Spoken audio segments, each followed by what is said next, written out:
Je suis Pierre Corré, je suis réalisateur du film Sahara.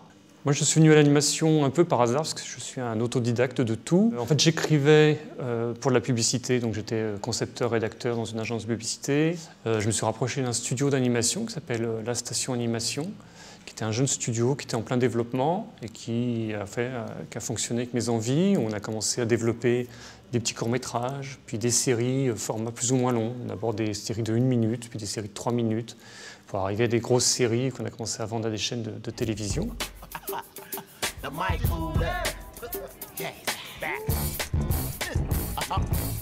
En fait, Sahara, c'est un mélange de deux choses, puisque c'est un mélange d'envie de scénariste, c'est-à-dire écrire une histoire qui se passe dans le désert.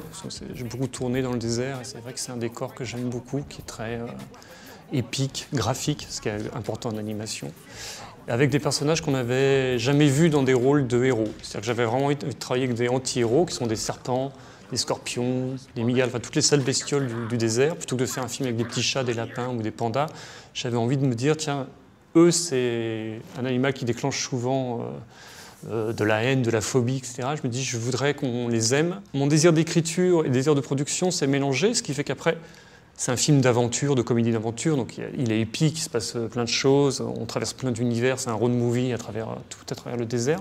C'est vrai qu'aujourd'hui, c'est un film à 12 millions, ce qui est beaucoup pour un film français, mais très peu pour un film d'animation au standard international. Nous, donc la Station Animation et moi en tant que réalisateur, c'était le premier film, premier long métrage d'animation, premier long métrage tout court pour moi, donc c'était un gros défi. Donc nous, on s'est rapproché d'une grosse maison de production qui s'appelle Mandarin Cinéma. Donc c'est les deux frères Eric et Nicolas Mayer. Ils ont 20 ans de métier, ils tournent 2 à 3 films par an, ils sont très reconnus dans le métier. Donc moi, j'ai été leur proposer le projet, je leur ai dit, voilà, j'ai un studio, j'ai un scénario, mais j'ai besoin d'être soutenu, épaulé. Et ils ont craqué sur le projet, ils n'avaient jamais fait d'animation, mais ils ont craqué sur le projet là, par la singularité.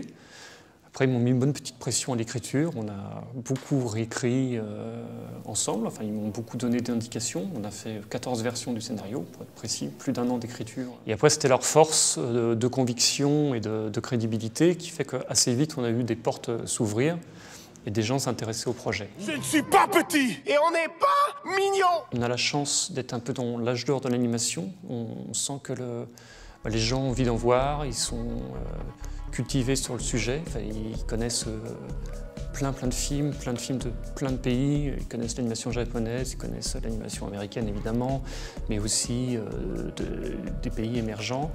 On a la chance d'être en France, c'est-à-dire qu'on a les meilleures écoles. Voilà.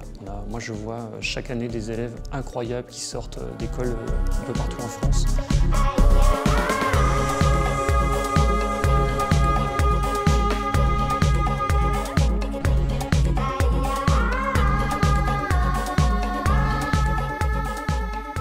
Moi, je voudrais vraiment que nos amis, les partenaires financiers, les distributeurs, les régions continuent à soutenir comme ils le font l'animation, parce qu'on peut être vraiment les meilleurs, quoi. Voilà. Donc ça, c'est un vrai plaisir.